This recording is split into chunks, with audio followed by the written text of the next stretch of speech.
आज जो हम कहानी सुनेंगे उस कहानी का नाम है शर्त, जो एंदान चेखव ने लिखी है। शरद की उस गहन अंधेरी रात में एक वृहद साधुकार महाजन अपने अध्ययन कक्ष में चहलकदमी कर रहा था। उसे याद आ रही थी 15 वर्ष पहले की शरद पूर्णिमा की वह रात जब उसने एक दावत दी थी। उस पार्टी में कई विद्वान व्यक्ति आए हुए थे और बड़ी रोचक बातचीत चल रही थी।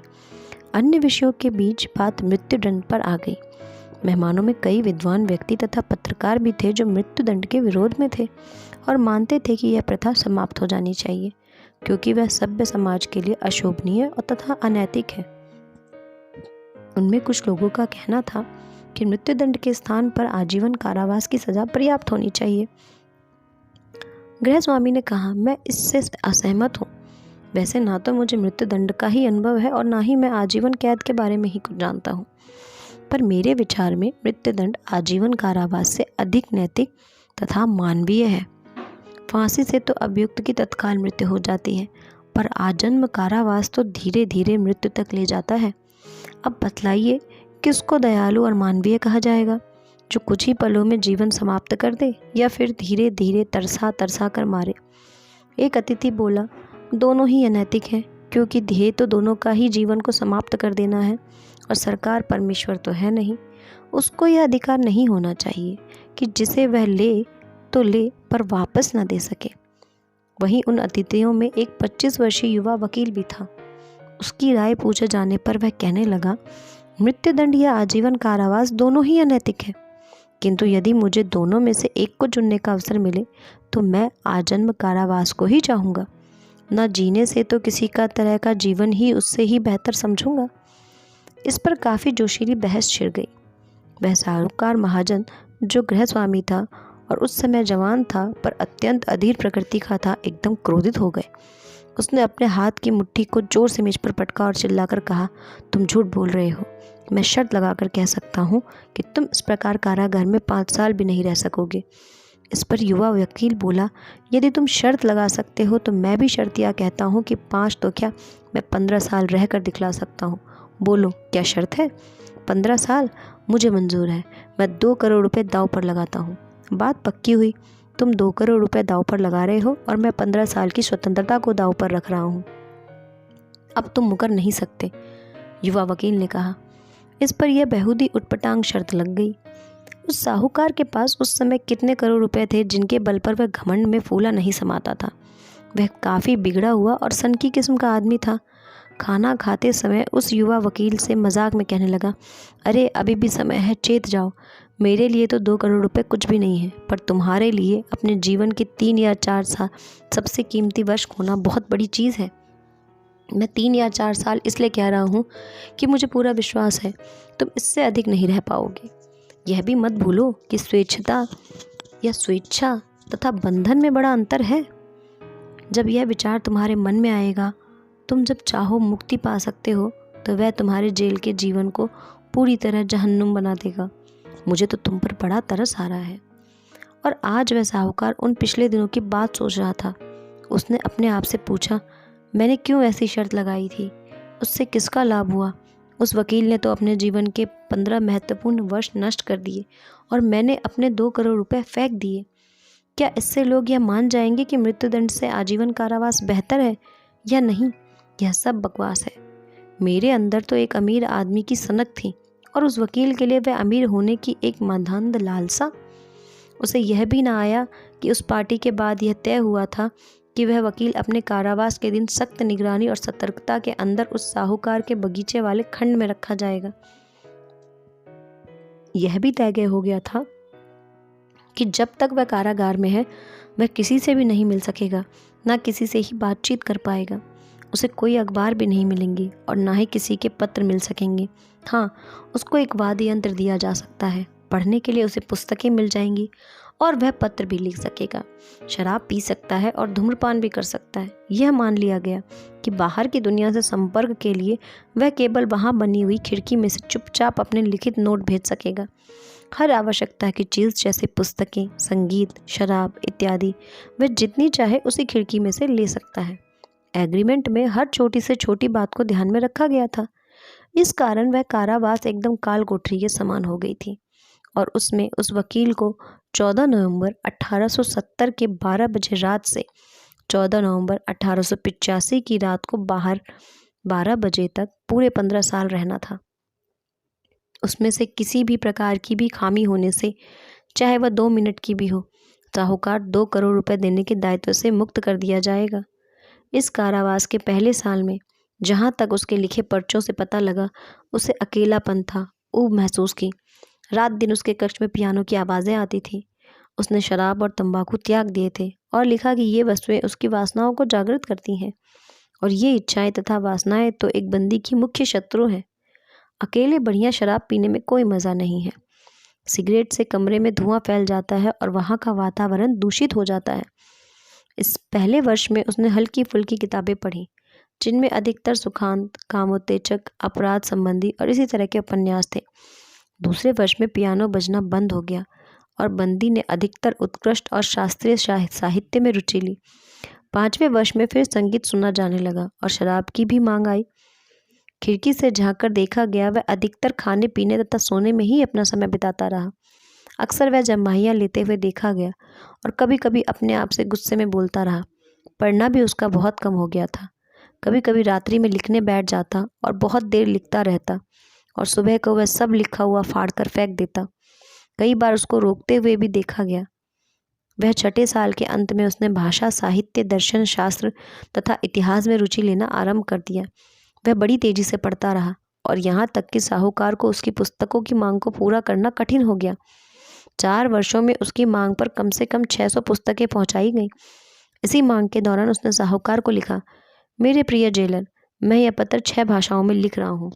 इसको विविध विशेषज्ञों को दिखलाकर उनकी राय लीजिए और यदि इसमें एक भी गलती ना होती तो अपने उद्यान में बंदूक चला दीजिएगा, जिससे मुझे यह ज्ञात हो जाए कि मेरी मेहनत बेकार नहीं गई।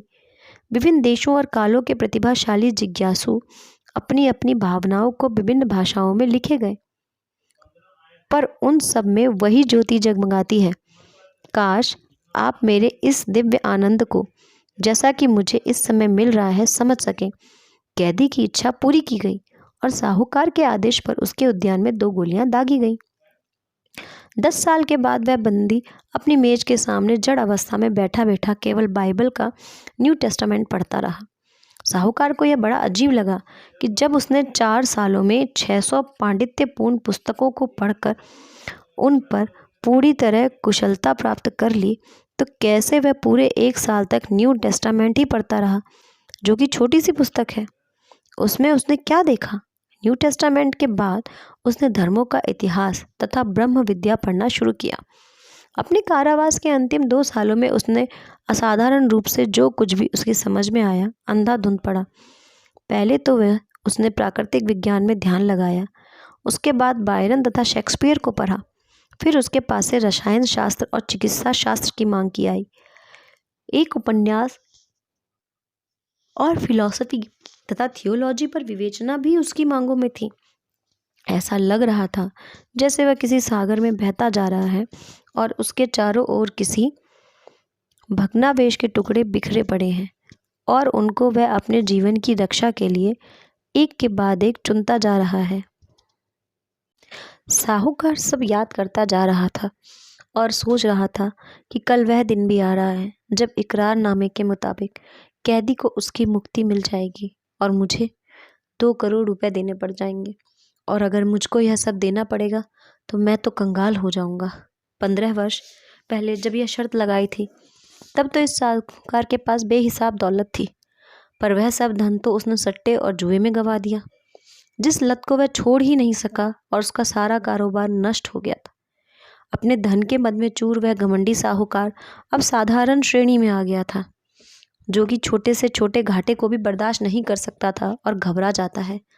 अपने सिर को पकड़कर वह सोचने लगा, मैंने क्या बेवकूफ़ी की थी उस समय, और वह बेवकूफ़ वकील जेल में मरा भी तो नहीं, वह तो केवल 40 वर्ष का ही है, और अब वह मुझसे पाई पाई निकलवा लेगा और मेरे उस धन पर ऐश करेगा, शादी करके मज़े लूटेगा, सट्टा खेलेगा, और मैं उसके सामने भिखारी बनकर उसके ताने सुनता रहूँगा कि मुझे सुख तुमने ही दिया और उसके लिए मैं तुम्हारा आभारी हूँ। मैं तुम्हारी क्या मदद कर सकता हूँ? नहीं, इसको मैं सह नहीं सकूंगा। इस जिल्लत से छुटकारा पाने के लिए कैदी को मरना ही होगा। घड़ी ने 3 बजाए थे। साहूकार जगा हुआ सुन रहा था। बाकी घर के सब लोग सो रहे थे। सारा वातावरण सुनसान था, सिवाय पेड़ों की साई साई की आवाज़ के। बिना कोई आवाज़ किए उसने अपनी तिजोरी में से वह चाबी निकाली जिससे उस कैदी का कमरा 15 साल पहले बंद किया गया था। उसके बाद वह अपना ओवरकोट पहनकर अपने घर से निकला। बगीचे में बड़ी ठंड थी और बाहर घटाटोप अंधकार। बारिश भी हो रही थी। तेजी से हवा में पेड़ झूम रहे थे। कुछ भी दिखलाई नहीं पड़ रहा था और वह टटोलते टटोलते बंदी गृह तक पहुंचा। वहां उसने चौकीदार को 2 आवाज़ लगाई पर कोई उत्तर नहीं मिला। ऐसा लगता है कि चौकीदार खराब मौसम के कारण कहीं छिपा बैठा होगा। साहूकार ने सोचा कि यदि मुझे अपने इरादे को पूरा करना है तो हिम्मत से काम लेना होगा। इस सारे मामले में सुबह तो चौकीदार पर ही जाएगा। अंधेरे में उसने सीढ़ियों को ढूंढा और फिर बगीचे के हॉल में घुस गया। उसके बाद वह गलियारे में से होकर बंदी के द्वार तक पहुंचा और वहां जाकर उसने माचिस जलाई। उसने देखा कि ताले पर लगी हुई सील ठीक तरह से सुरक्षित है। माचिस बुझ जाने के बाद उसने कांपते और घबराते हुए खिड़की में झांका और देखा कि बंदी के कक्ष में एक मोमबत्ती जल रही है जिससे हल्की रोशनी है। बंदी अपनी मेज के सामने बैठा है और उसकी पीठ पर उसके हाथ और बाल दिखाई पड़ रहे हैं। वहाँ उसके पास कुर्सी और चारपाई पर पुस्तकें बिखरी पड़ी थी। 5 मिनट बीत गए। इस बीच बंदी एक बार भी नहीं हिला डुला। 15 वर्ष के कारावास में उसे बिना हिले डुले बैठे रहना सिखा दिया था। साहूकार ने खिड़की पर खटखट आवाज़ की पर फिर भी कैदी ने कोई हरकत नहीं की। तब उस साहूकार ने बड़ी सतर्कता से उसके दरवाजे की सील तोड़ी और ताले में अपनी चाबी डाली। ताले में जंग लगा हुआ था, बस कुछ जोर लगाने पर वह खुल गया। साहूकार सोच रहा था, इसके बाद तो वह बंदी चौंक कर उठेगा, पर सब कुछ वैसा ही शांत रहा। तब कुछ देर तक रुककर वह कमरे में घुसा। उसने देखा कुर्सी पर मेज के सामने जो मानव आकृति बैठी है वह केवल एक ढांचा मात्र ही है जो खाल से ढकी हुई है। उसके बाल औरतों जैसे लंबे हैं और मुख पर लंबी दाढ़ी है। उसके हाथ जिनसे वह अपने सिर को सराहे दिए बैठा था कंकाल की तरह है, जिसे देखकर भी डर लगता है। सारे बाल चांदी की तरह सफ़ेद हो चुके हैं। उसे देखकर किसी को विश्वास ही नहीं हो सकता था कि वह 40 वर्ष का है। उसके सामने मेज पर एक कागज़ पड़ा हुआ था जिस पर कुछ लिखा भी था। साहूकार सोचने लगा, बेचारा सो रहा है। शायद वह अपने सपनों में उन करोड़ों रुपयों को देख रहा है जो कि उसे मुझसे मिलेंगे। पर मैं समझता हूँ कि इसको मैं बिस्तर पर फेंक कर तकिए से दबा दूंगा तो उसकी सांस रुक जाएगी। फिर कोई भी यह पता नहीं चल सकेगा कि उसकी मौत कैसे हुई। सब इसे प्राकृतिक मृत्यु ही समझेंगे, लेकिन इससे पहले मैं ये देख लूँ कि इस कागज़ पर उसने क्या लिखा है। यह सोचकर साहूकार ने मेज से वह कागज़ उठाया और पढ़ने लगा। कल रात को 12 बजे मेरी मुक्ति मिल जाएगी तथा सब लोगों से मिल पाने का अधिकार भी मिल जाएगा। लेकिन यह कमरा छोड़ने और सूर्य देवता के दर्शन करने से पहले मैं यह समझता हूँ कि आप सबके लिए अपने विचार लिपिबद्ध कर दो। परमेश्वर जो मुझे देख रहा है उसको साक्षी करके और मैं अपने अंतःकरण से मैं यह कह रहा हूँ कि अपनी यह मुक्ति, अपना यह जीवन, स्वास्थ्य तथा अन्य सब कुछ जिसे संसार में वरदान कहा जाता है, इन सब से मुझे विरक्ति हो गई है।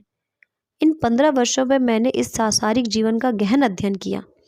यह तो सत्य है कि ना तो मैं पृथ्वी पर उस पर रहने वालों को देखा है, ना उनकी लिखी पुस्तकों से मैंने सुगंधित सुधा का पान किया है, मधुर संगीत का स्वाद लिया है और जंगलों में हिरणों, जंगली जानवरों का शिकार किया है, रमणियों से प्यार किया है और ऐसी रमणियाँ जो अलौकिक बादलों में कवियों की कल्पना में रहती हैं। रात में प्रतिभाशाली व्यक्ति मेरे पास आकर तरह तरह की कहानियाँ सुनाते थे जिनको सुनकर मैं मदमस्त हो जाता था। वे पुस्तकें मुझे पहाड़ों की ऊंचाइयों तक ले जाती थी और मैं माउंट ब्लैंक और माउंट एवरेस्ट तक की सैर कराता था। वहाँ से सूर्योदय और सूर्यास्त के दर्शन कर लेता था। महासागर तथा पहाड़ों की चोटियों में मैं विचर सकता था। मैं देख पाता था कि किस तरह आकाश में बिजली चमक कर बादलों को फाड़ देती है। मैंने हरे जंगल और खेतों की नदियों, झीलों और शहरों को देखा है, जलपरियों को गाते सुना है, एक सुंदर दानव को अपने पास आते हुए देखा है।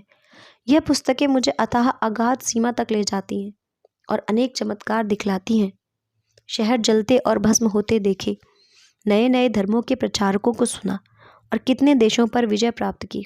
इन पुस्तकों से मुझे बहुत ज्ञान मिला। मानव की अटल विचारधारा जो कि सदियों से संचित हुई हैं, मेरे मस्तिष्क में एक ग्रंथ बन गई हैं और अब मैं जानता हूँ कि अब आप लोगों से मैं सबसे अधिक चतुर हूँ। फिर भी इन पुस्तकों को तुच्छ समझता हूँ और यह जानकर कि संसार का सारा ज्ञान और वरदान व्यर्थ है, मैं उनकी उपेक्षा करता हूँ। यहाँ हर चीज़ मृग मरीचिका के समान क्षणभंगुर है, काल्पनिक है। आप लोग इस सौंदर्य तथा अथाह भंडार पर गर्व कर सकते हैं, पर मृत्यु के गाल पर कर इस संसार से सब उसी तरह चले जाएंगे जैसे कि अपने बिलों में रहते हुए चूहे चले जाते हैं। तुम्हारा सारा इतिहास और मानव का सारा ज्ञान पृथ्वी के गर्त में समा जाएगा। मेरे विचार से तुम सब मदांध हो रहे हो और सच को झूठ और बदसूरती को सौंदर्य समझ रहे हो। तुमने पृथ्वी के सुखों के लिए स्वर्ग को गिरवी रख दिया है या उसे बेच दिया है।